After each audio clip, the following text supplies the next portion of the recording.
From VQR and the Center for Media and Citizenship, this is episode 9 of Circle of Willis, where I chat with psychologist and entrepreneur Hal Movius about how to understand confidence, as well as the different ways confidence can strengthen or weaken our ability to handle difficult negotiations.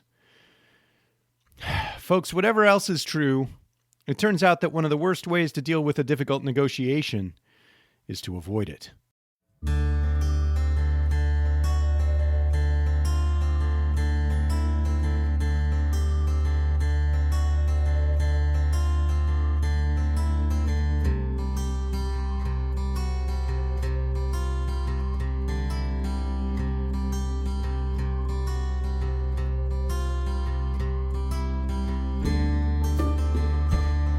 Hey everyone, it's Jim Cohn again, and as I've said before, this is my podcast, Circle of Willis. For this episode 9, if you're keeping count, I'm taking the podcast in a bit of a different direction.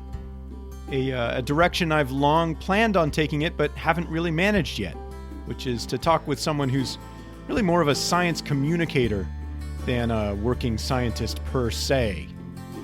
And I have lots of reasons for that, reasons which I will detail, I think, at another time. Specifically, I'm chatting here with Hal Movius, who is one of the closest friends I've got, or am ever going to have, in this lifetime that is probably well past half over by now. Hal and I actually went to grad school together, starting over 20 years ago now.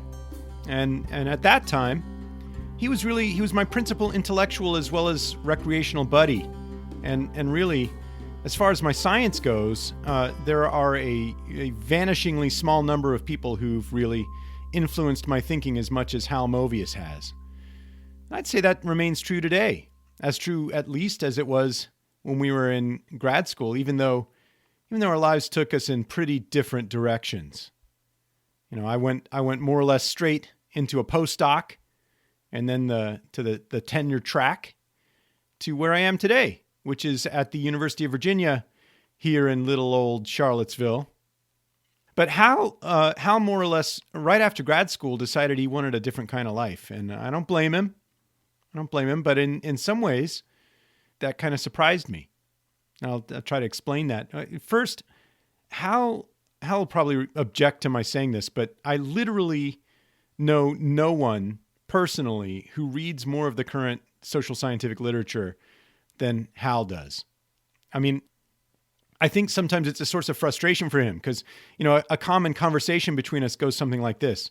You know, Hal's like, "Hey, Jim, did you read this?" And I'm like, "No, I didn't." And then he's like, "Well, did you read this?" And I'm like, "No, I did not." And then he's like, "Well, you know, for God's sake, did you read this?" And I'm like, "Nope."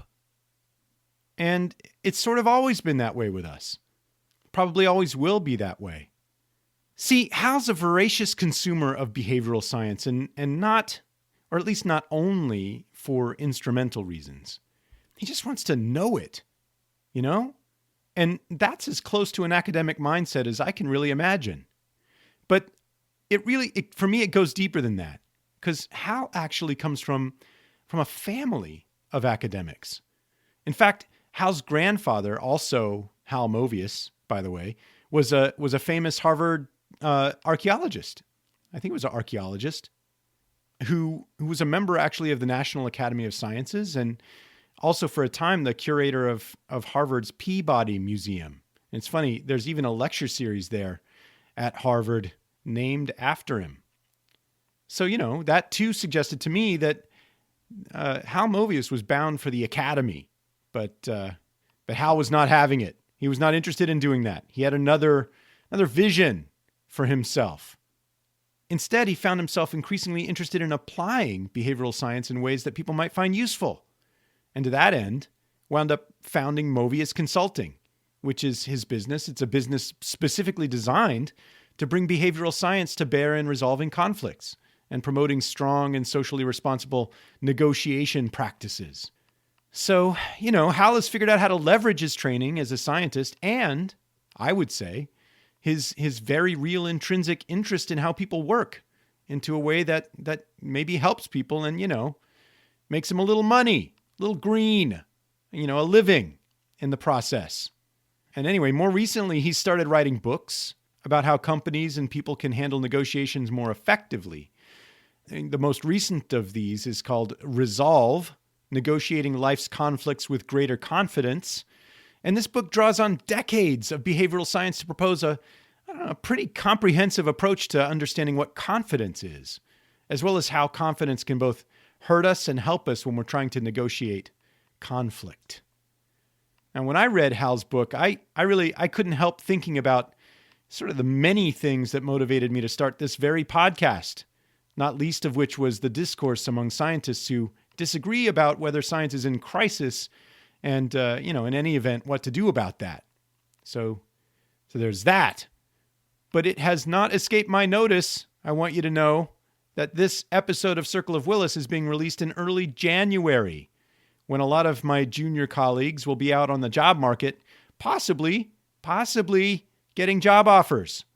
And that very few of these junior colleagues have thought about whether and how they will negotiate for things like higher salaries, more startup funds, lower teaching loads, and things like that, once the job offers start rolling in, if they do. And I do hope they do, all of you who are out there working through that issue.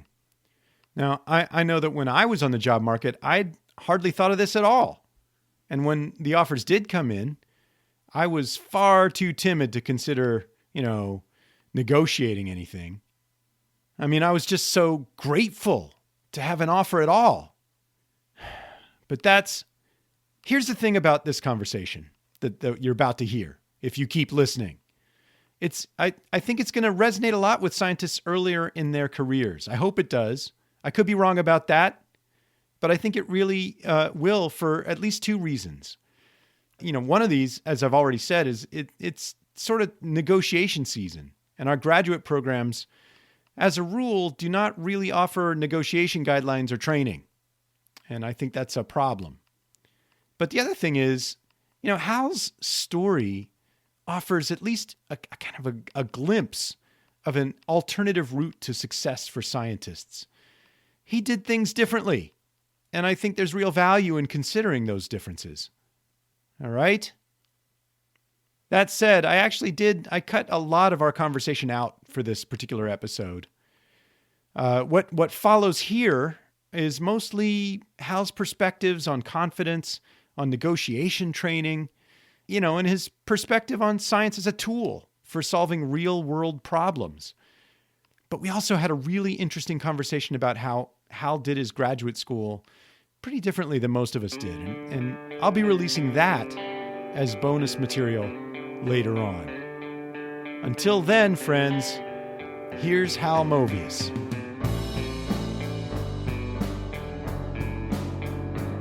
But we met 1996, I think we met. We met in 1990. Or maybe 1995. When did you arrive? I think it was fall of 96, actually. This is what I remember. I remember being in the mailroom at the Department of Psychology at the University of Arizona.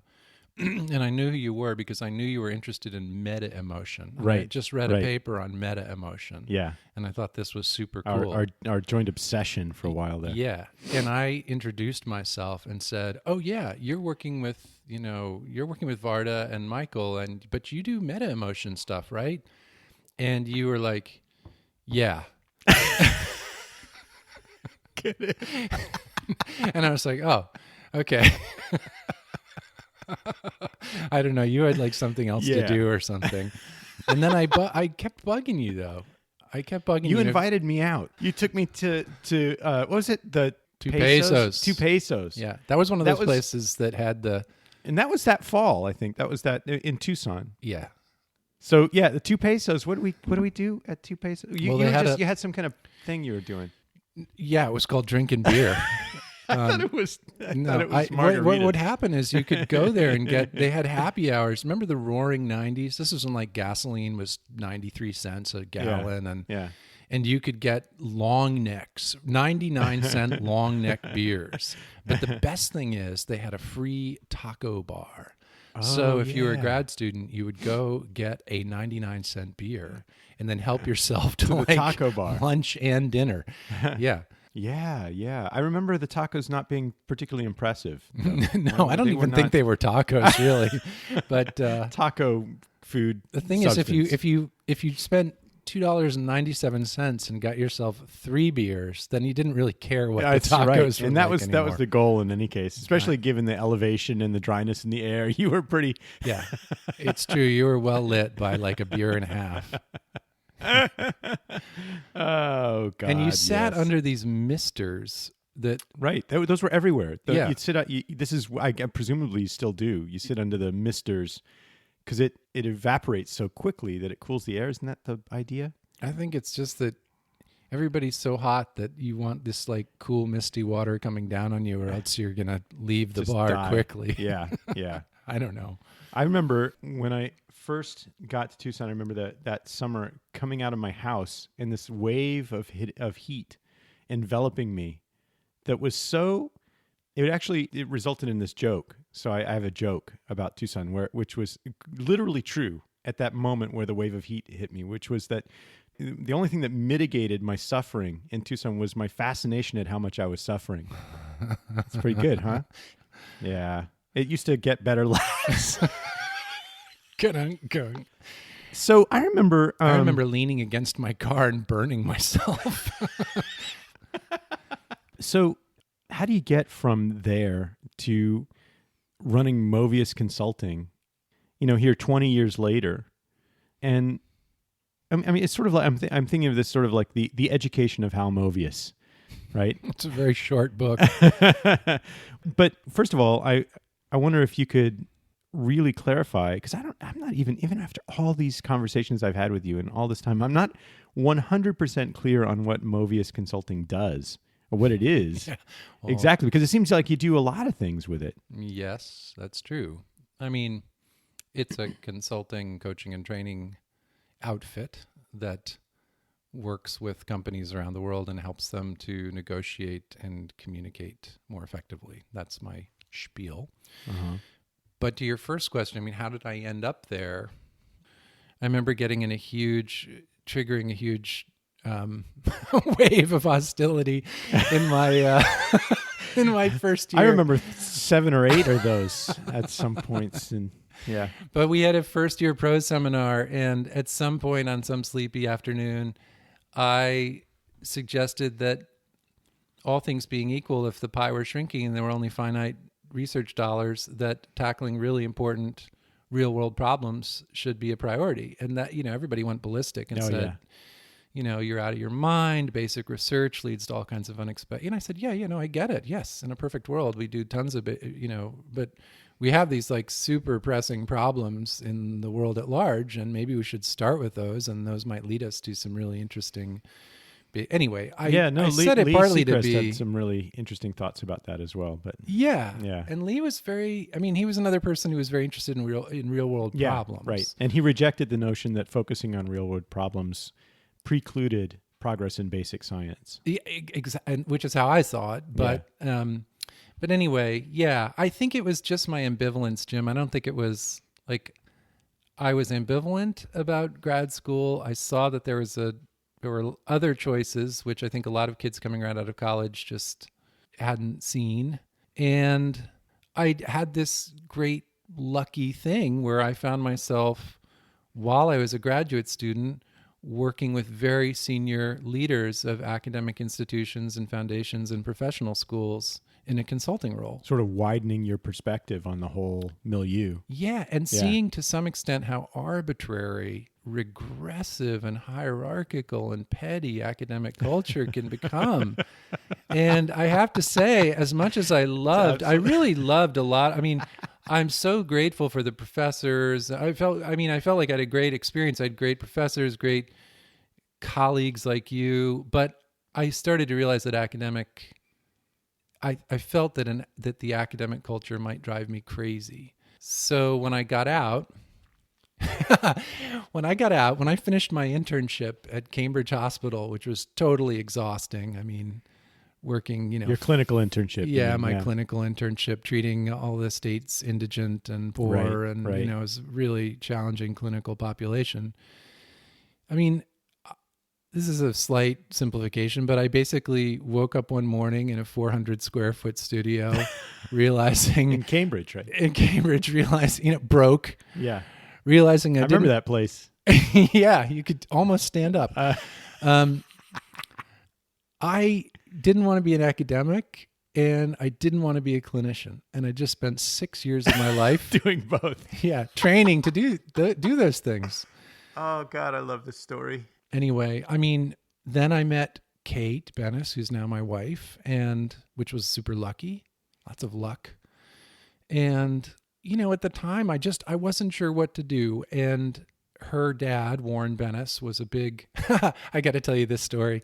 So Warren Bennis, the late Warren Bennis, some people consider him the founder of leadership studies. Yeah. He wrote 37 books he co-authored or authored. My wife is obsessed with some of his books now. Yeah, and also just an incredibly charismatic and wonderful person. I mean, the kind of person that made you feel like the most important, smartest person he'd ever talked to. And when I was first dating Kate, and she said, "My dad's coming to town, and I think you should meet him." And I said, "Great." And I knew he'd been a university professor, a university president. He'd written some books, but it was early in our relationship. It's not like I'd sort of obsessed and figured out everything about her dad. Thank God, because we went to dinner and we had this great conversation, and he was asking me all about 5-factor personality theory. And he mentioned in passing, like, he had this very deep voice of, "Well, Hallam, there's a book I think you might like. No, I really do. I really think you might like this one." And so I went to the Harvard Coop the next day, and I asked the clerk, "Do you have any books by Warren Bennis?" And usually what they do is they turn to their little monitor and they type. But she just looked at me and said, "Yep." We have a Warren Bennis room. She takes me upstairs. There's like a whole shelf. And then I started having a panic attack. Then I was like, "Oh my God, what did I say last night? What an idiot I am." Oh, jeez. I have had that experience with so many people. So Warren became a really an important mentor. He launched me on a consulting and coaching path. I went to work for Linkage, which is a big organizational development services firm.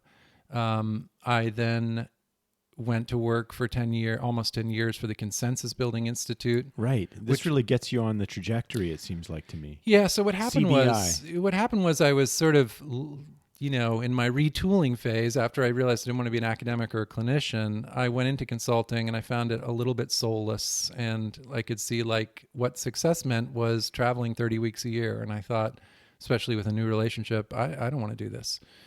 So I reconnected to some of my mediation and negotiation friends in Cambridge, because the program on negotiation there is a big hub for interdisciplinary scholarship and practitioners. And my friend David Fairman said, "Why don't you come work at CBI and help us build a business practice around assessment, coaching, and training?" So I did that for 10 years. And meanwhile, I got married and had kids and moved to Charlottesville. Yeah. And then at a certain point, I got, especially after I'd moved, I felt really disconnected from the rest of the organization, which incidentally does incredible work all over the world, helping international agencies and NGOs to build capability in negotiation and dispute resolution. Yeah, this is your real boots on the ground kind of work. Yeah, and it wasn't for me. And part of the reason was, with a wife and kids, I desperately didn't want to be on the road all the time. And I realized that corporations paid a ton more per day than anybody else. And so I just sort of said, you know what, at this phase in my life, I am just going to do corporate work so I can survive. Right. And then after 10 years, I felt a little, I'd done a bunch of things. I'd written a book with Larry Susskind. Which was? Built to Win.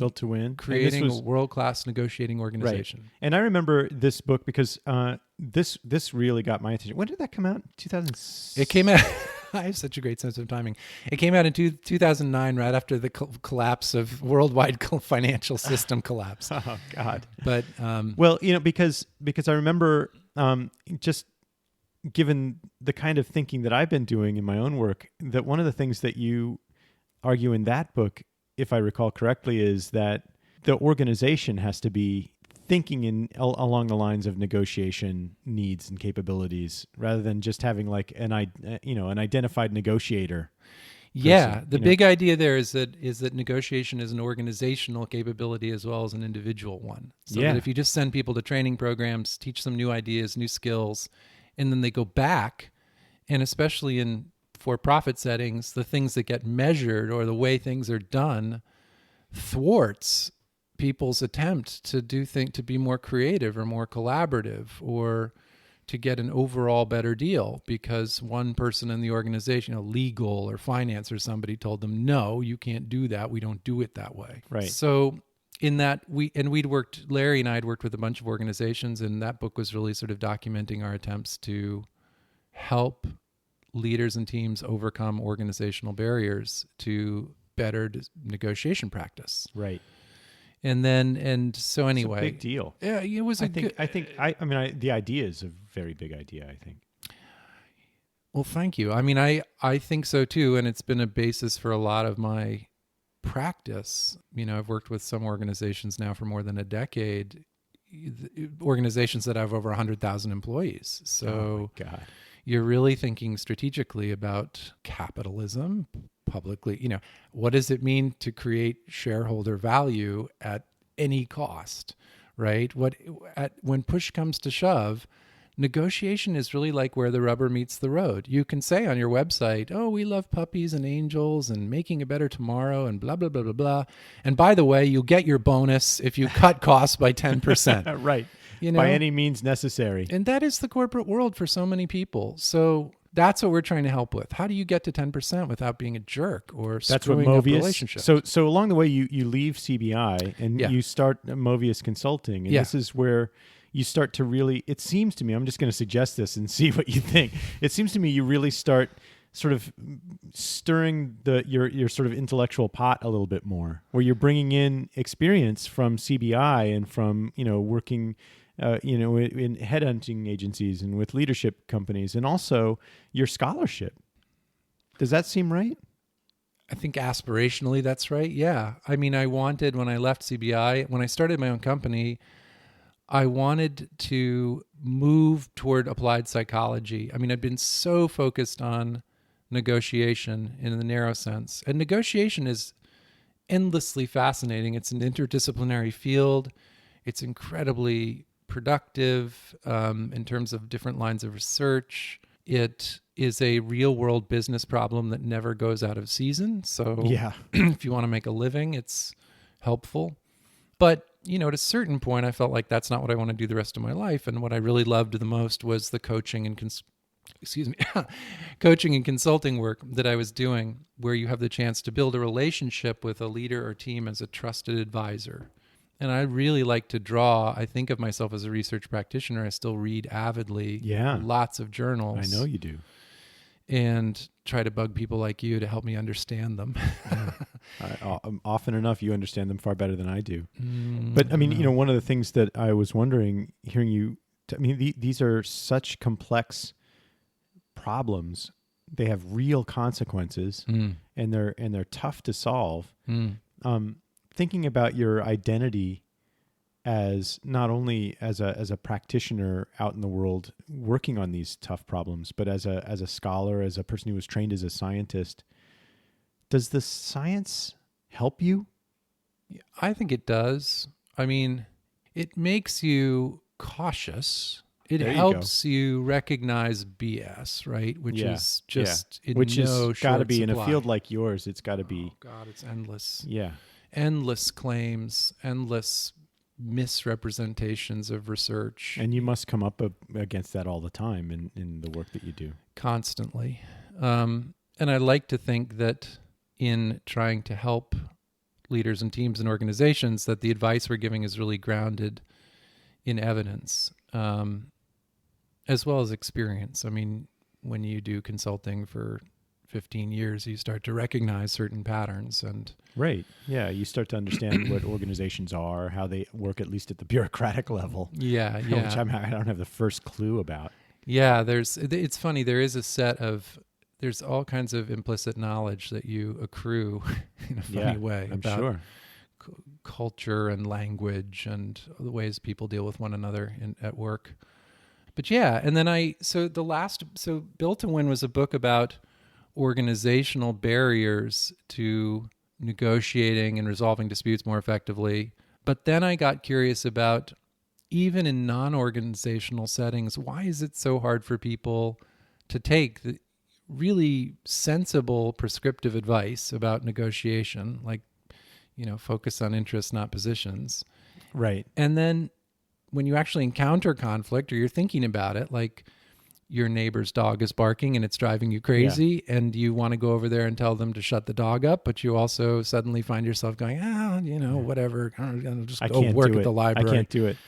I'd rather gnaw my own leg off than even confront the neighbor about their barking dog. Well, see, that's it what's just so feels interesting. Like it feels to me like it's going to set off World War III, and we're all going to die. My kids, my neighbors, everybody's going to die if I confront them about their dog. Well, so that's what I got interested in, because in negotiation, there've been all these books written, great books like How We Know It Isn't So, Predictably Irrational, Thinking Fast and Slow. Right. Endless. It's like Tom Gilovich and yeah, Dan Kahneman and all those. Dan Ariely, Max Dan Bazerman, Ariely, they're just really great research, all of which converge on the prescriptive advice to be less confident. Well, I've got it nailed then. Yeah, but that's what got me curious, as I found myself working, teaching exec ed or teaching MBAs, and basically giving them exercises where they behaved suboptimally and got suboptimal results. Right. And then I would show them how suboptimal they were, and they would go, oh, wow, okay, yeah. And then I would describe why, all the different biases they'd fallen prey to and all the reasons that they hadn't done it better. But, at the end of the day, when I coach teams, they're just terrified. They're like, oh my God, we're going to lose this client, or right. We don't know what to, or I know. That's because negotiation and conflict is terrifying. Well, that's just it. So this was the mystery. The mystery was, how could it be that in some ways people are so needlessly overconfident in their judgments, in their reasoning, in their perceptions, but emotionally and behaviorally underconfident. They're frightened, like, what I call the crucible of conflict, these three things that interact under pressure. There's whatever the issue is at hand, like the barking dog, or am I going to get a raise? There's the social capital that's at risk, like, if we disagree, what is that going to do to our relationship? Or what happens if I don't get what I want? Maybe that's the beginning of the end for our relationship. Or maybe you're going to say bad things about me and my reputation will suffer. Right. And then there's the extent to which people want to avoid emotion or certain kinds of emotions. That's why I wrote this book. So I wrote this book called Resolve. Yeah, this is the new book. This is the new book, Resolve. And there's a subtitle, right? What's Negotiating Life's Conflicts with Greater Confidence. Yeah. I really love this book. Thanks. I really do. I loved researching it, because I ended up having to answer all these questions, like, why does conflict freak people out so much? Why are people so characteristically avoidant? Yeah. Even people who are confident in other ways, like CEOs. The number one... when you ask CEOs of companies, what's the problem for which you most desperately need coaching? By far, the answer is managing conflict. Oh, God. I can't do it, man. I can't do it. I'm going to read it again. Well, you're not alone. Because I can't do it. It's so painful. That's the point. Dreadful. But because partly it's you're coached, and you, just by observation, you're coached by how to sort of, it's the never let them see you sweat kind of thing, right? It's like, you got to look confident, but nobody's really talking about you got to be confident. And everybody sort of knows, at least implicitly, that being confident sets you up for a disaster, right? You're going to go in there and not know what you're talking about. So you got to prepare like crazy. And then, but by God, you've got to not look like you don't know what you're talking about. Yeah. Else you're going to die. Well, I think a central insight that I came to in researching this is that confidence is not a unitary thing. It's not like a Goldilocks problem of you should be in the 77th percentile for confidence. Right. Not too much, but yeah. It's not that. It's three different things. That, to be geeky for a minute, I went all the way back to the 80s research that Steve Breckler and others did on, the three components of attitudes: affective, behavioral, and cognitive. And I thought about confidence as a self-relevant attitude. And when you think about it that way, there's an affective component, which is poise. Can I keep cool? Can I... So there is that sort of, that don't let them see you sweat kind of component to it. It may not be don't let them see you sweat. It's, if I'm sweating, do I know how to manage that so that I can keep talking to somebody? That's a big difference. Yeah. So it's not about suppressing your emotion. It's about knowing... it's like I'm trying to think of a metaphor. It's like you can't control the wind, but you can control the sailboat, right? You can figure out how does this boat drive or glide, and how do I work the sail in a way that over time I've learned that if I go this way or do these things, it helps. So there's poise, there's awareness, which is the way that you stay out of these narrow heuristic leaps. You force yourself to engage in systematic thinking, system 2 thinking, by using checklists and models and other things that remind you, gee, I should spend a little time thinking about how the other side sees this problem, or I should spend time thinking about what they think will happen if we don't reach agreement. And it sounds so simple, but just in vivo, so many times I've seen really experienced, smart people in their anxiety and in all the data and numbers and analysis forget to do these things. And then there's a third component, which is mastery, which is like know-how. It's procedural knowledge. People think for weeks about what they're going to say when they go in to negotiate a raise from their boss, or to ask for an extra week of vacation, or to work from home, or whatever it is, or to get more departmental funds, or more another graduate student. And they think about it and think about it and think about it. And maybe they write down lists or other things, and they assemble data and benchmark, but almost nobody practices. And the thing is, I have executives do this all the time, but you can think about what you're going to say. And then when you actually go to say it, it comes out in a completely different way. I crumble like a flimsy piece of tissue paper. Well, that can happen too. Yeah. But even for people who don't crumble, what happens is they haven't thought about the first three sentences they want to say. Like, how do I want to frame this conversation? What's the purpose? How do I want to open? And opening is really important. I mean, if you wander into a conversation, there's many more risks than if you sort of say, thanks for meeting with me. The reason I wanted to talk to you is... And then you've framed it, I want to talk to you because I need a way to get more funds, and I know that you have a budget problem to solve, so I wanted to see if we could think of some options. Right. So that framing is really important, and creating a space to brainstorm is really important, and listening to what the other person cares about or is constrained by is really important. But we don't do those things. We go in with a bunch of arguments to rehearse, a bunch of complaints to make if they push back, a bunch of, fingers to point about other people who got something. We just do it wrong. So, and you don't realize that until you practice with somebody, even someone who knows nothing about the situation. And you can actually get people to practice? It's hard. Because I've never practiced anything like It's really hard. That's what I write about imagine. In the book. Yeah. It's really hard. People don't want to do it. But think about it this way. Even if you just sat with your smartphone and said, all right, I think I know what I'm going to say to my boss, but I'm just going to practice saying the first three sentences. Or I'm afraid that when I ask for this, I know exactly what they're going to say. They're going to say, no, you can't have it because X. Uh-huh. So what will I say at that moment? I'm going to practice that. Negotiation is a complex activity. It's like riding a bike or swimming or, making a complicated dish.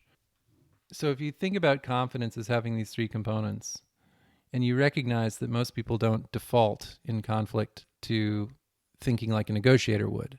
They just think, okay, how do I not have to deal with this? Or I'll just give in so they'll stop being mad at me. or I'll convince them that I'm right. Those are the three basic things people default to, right? Right.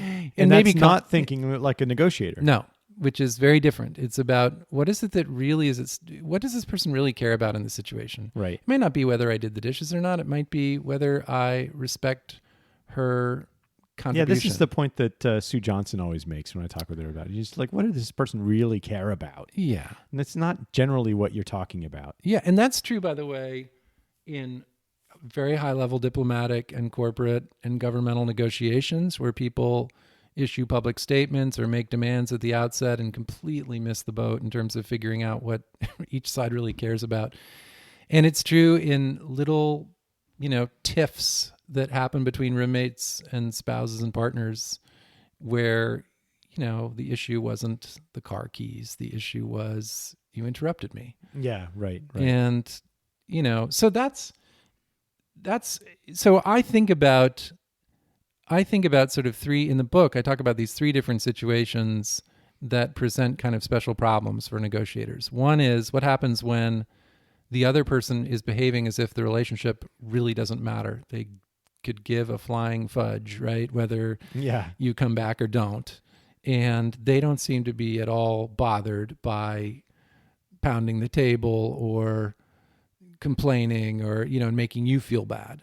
So what do you do in that situation? What do you do in situations where they're behaving as if they just have to get what they want to get and to hell with you? So that's one special stressful situation. The second situation is what do you do when the relationship is the most important thing? The most important thing. This is the most important relationship you have, or it's your brother or your right. Your father, your son, your daughter. What do you do? And that's there's a second set of extra steps to take into account. And then the third is what happens when you represent other people. And it doesn't sound like, that sounds sort of innocuous on the surface, but what happens is when you're representing other people, whether it's like your neighborhood or your family, if you're planning a vacation, or your team or company, the minute that people start, here's what tends to happen. People will go and say, well, what should we try to get? And they give you a long Christmas list of all the things that they want. Right. And then if you stop there and say, okay, I'll try to get as many of those as I can as possible, you're cooked. Unless you're really lucky. Well, in organizations, because people are paid to care about different things, it's like what Max Bazerman would call a predictable surprise, that legal and finance and engineering and customer service and supply management, they all care about different things. They get bonused for achieving different goals. So in other words, you can't win if you start promising to fulfill the Christmas list. You make a long list. Well, you can make a long list, and everybody will say, "Great, you got my 5 things. Great." But then you have to force the organization to tell you, "Okay, I got 11 things on my list here. Now I have to do some work to get the organization to say which of these are most important and which are least important." And some people are going to say, "Wait a minute. My things are listed 8th, 9th, and 11th? No way, Jose, I can't live with that." So what are we going to do? Well, we have to have an internal negotiation. It's called the inside-outside problem. I'm going to die already just hearing about it. But see, if you don't do it, here's what happens. You go to the table and your own people start criticizing you. And that feels terrible. Yep. Even worse than the person across the table who's a pain in the neck. Yeah. Your own people are saying, well, why didn't you do X? Or you should have said that, or be tough, or whatever. Right. But oh my God. You have to make them aware of the fact that they've given you an impossible mandate and get them to be clear. Okay, what should I absolutely try hardest to get? What are some things that would be great to get? And what are some things that I could kind of probably give on if I had to, right? You can't create value. You can't make trades to get more of the things that are good, that are most important, and giving away things that are least important to the other side. You can't do that and make the pie bigger unless you do that exercise first. So those are 3 special situations. And I think that's how you tackle that sort of feeling of overwhelm that you have. You say, well, what's the situation I'm facing? Okay, the situation's with my wife. So in this situation, I've got social capital and emotional minefields, Yeah. So the thinking carefully about what kind of situation it is helps you decide what's important and what to protect and what to pursue. Yes, exactly. And to recognize tactics to recognize tactics that the other side is using in the case of like the really obnoxious, difficult counterpart, to be able to name them and to be able to figure out how to respond to them in a way that doesn't take you in the wrong direction, to be able to manage your emotions at that moment, to not let yourself jump to certain conclusions like, well, this person's just a jerk, because there may be many things about the situation from their side. They may be under impossible pressure, or somebody told them to go yell at you. So we have to work hard to do more systematic thinking and be able to soothe ourselves in those moments. And one of the things, Jim, it's funny. I mean, a key moment for me in researching this book was something you said, like almost as a throwaway line, where we were talking and you said, negotiation is such an unusual situation for human beings. It does seem like it to me, yeah. So it's like as if in the last 200 or 300 years, all of a sudden there's this new ecology where this sort of frenemy stance, friend and foe, this great book by Mo Schweitzer and Adam Galinsky, Friend and Foe, that we can toggle back and forth. But negotiation is this, it requires holding the ambiguity of thinking what they want is going to keep me from getting what I want, maybe, or what they want isn't what I want, or, so in that sense, we're in opposition. Yeah. And gosh, what does that mean? But I also think that the way that we sort of grew up as a species was very much about bonding and cooperating and sharing goals and sharing, combining attention towards those shared goals. And when those conditions are not part of the situation, I think it's really uncomfortable. But I think it's just this idea that in our setting, in any negotiation, there's an element of cooperation and an element of competition. And in fact, what David Lax and Jim Sebanius coined the negotiator's dilemma is this problem. Life would be better if we could be in a cooperative mode rather than a non-cooperative mode. But if I seek to induce cooperation in you by being totally transparent and forthcoming, and you aren't, I could be exploited. So the negotiator's dilemma is, how can I induce a cooperative relationship or mode of interaction without being exploited? And it's actually profound and really interesting. When you frame the problem that way, then the answer is, well, it turns out there's a set of moves that you can make when you're not sure whether they're going to be cooperative or not, but you still want to start by making cooperation possible. Right. And that's something I love teaching. It's a really rich part of teaching negotiation. So you said earlier that combining your sort of scholarship and your science with your science training, especially with your experience, is an aspirational goal for Movius Consulting. But I got to say, I watched you during the period of time you were working on this book, sort of in the mines, really digging deep into the literature. And the book itself, it really is much more of an expression of the total Hal that I've come to know over the last 2 decades. And I'm wondering if it seems to you like just the act of putting this book together has changed your view of things, or changed your feeling about the work that you do, or your prescriptive advice, or any of that sort of thing.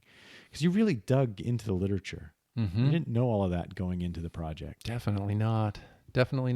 And I should add, I had a really good editor, Maggie Langrick at Lifetree Media, who really kind of dug in and said, these things are interesting but not essential, because otherwise the book would have been like 900 pages long. Volume 10. Yeah, because I'm that way. I get interested in a bazillion little side shoots.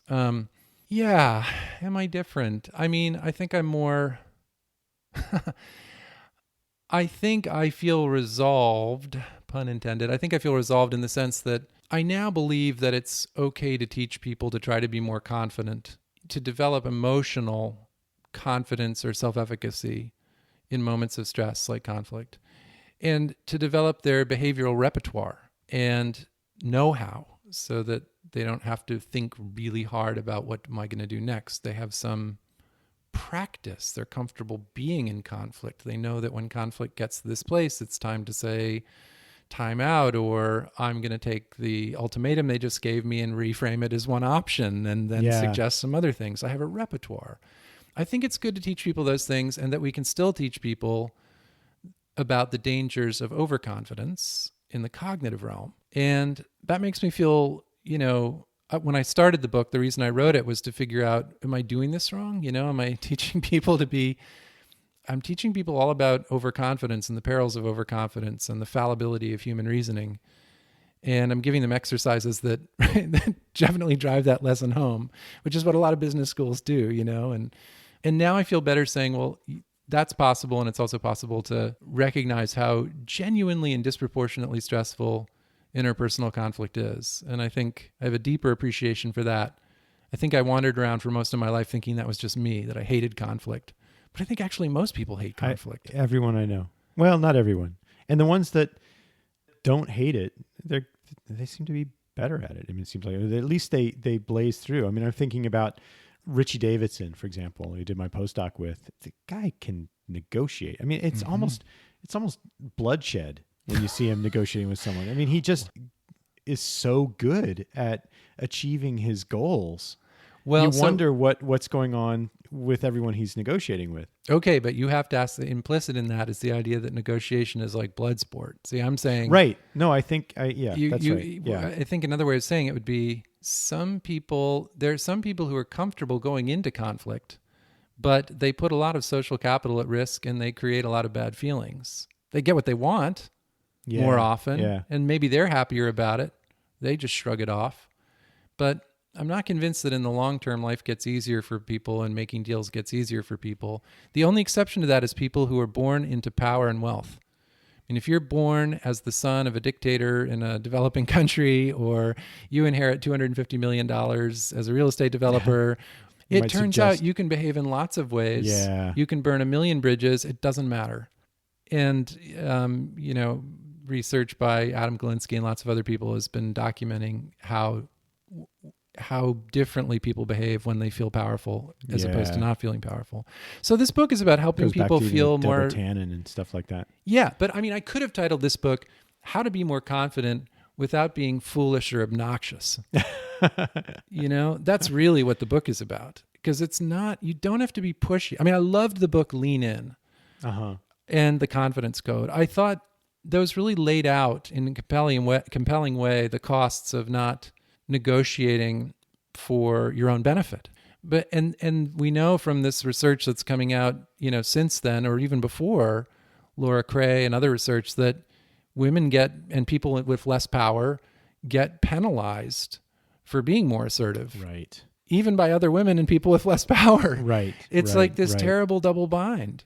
So what I hope the book does is to say, yes, that's really true. You can miss out on a lot and get less over the course of your life.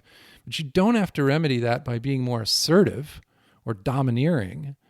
It just means you have to do these other things, like learn to manage your emotion, learn to practice, learn to recognize the cognitive pitfalls that you might fall into. And is there some assertiveness in there? Yes, but it's really not the whole story. There's so much else going on in all of that. And it makes me really think, and this is what I wanted to say, just sort of bringing us around full circle to thinking about you starting as a graduate student, feeling a little bit out of place, like in academia, not sure about all this, wondering where you wanted to take your life. It seems to me that there are some glaring gaps in training. We have statistical training, we have ethics training now, which I think is most analogous to what I'm about to suggest. But we learn we spend a lot of time developing our content areas, but we don't prepare our students for things like negotiating. And these are big deals, and they dovetail, I think, with things like ethics in ways that I think you could talk much more about than I could. But it really makes me wonder about whether this is one of those things that we need to make part of our professional development. I wish so badly that I had some kind of training, maybe with role plays, maybe just anything, before I went on the job market, for example, because I literally had no idea what in the hell I was doing. I would just show up there. I don't think you're alone. They would usher me into the meeting with the dean, and he'd say, well, I've got this amount of money. What does it sound like to you? And I'd be like, okay, please, can I have a job? I'll kiss your feet. And honestly, I think it hurt me in a lot of ways. There will be many more negotiations required, though. And I agree with you that people are undertrained, and that it would be good if more people in the world were trained in a mutual gains approach to negotiation and learned that you don't have to be naive about negotiation. It's not that by being nice, you'll get everybody to be nice too, but that you don't have to be a jerk either and leave, blood on the floor to get what you want. Right. You just have to be smart and systematic. And there are things that we've learned from 40 years of research about the kinds of moves that help and the kinds of problems and quagmires that people tend to wander into. And training can help. Training can help, although training is often the first step, and practice and other steps are necessary afterward. Yeah. All right, man. Well, that was awesome. Thank you for talking to me. You're very welcome. It was so much fun.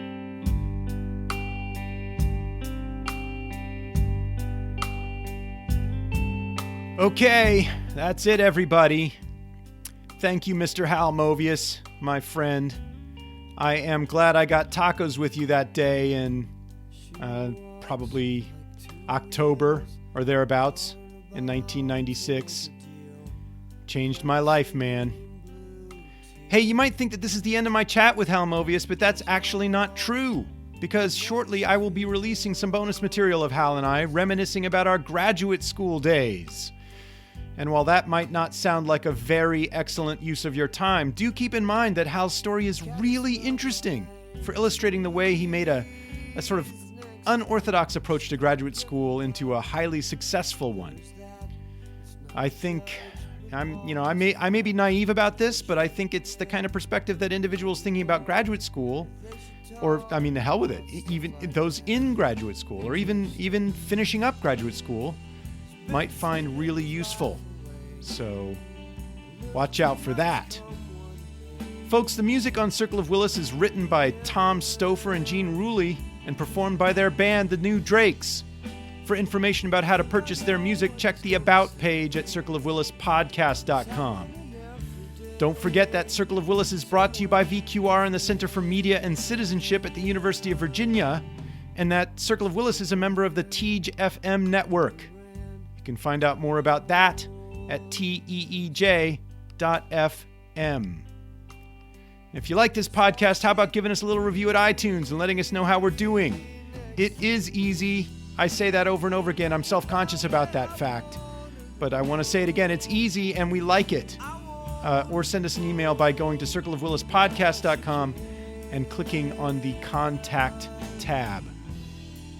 In any case, I'll see you at episode 10, where I talk with evolutionary biologist David Sloan Wilson about multi-level selection theory, about the nature of scientific criticism, and about the importance of science communication for both science and society.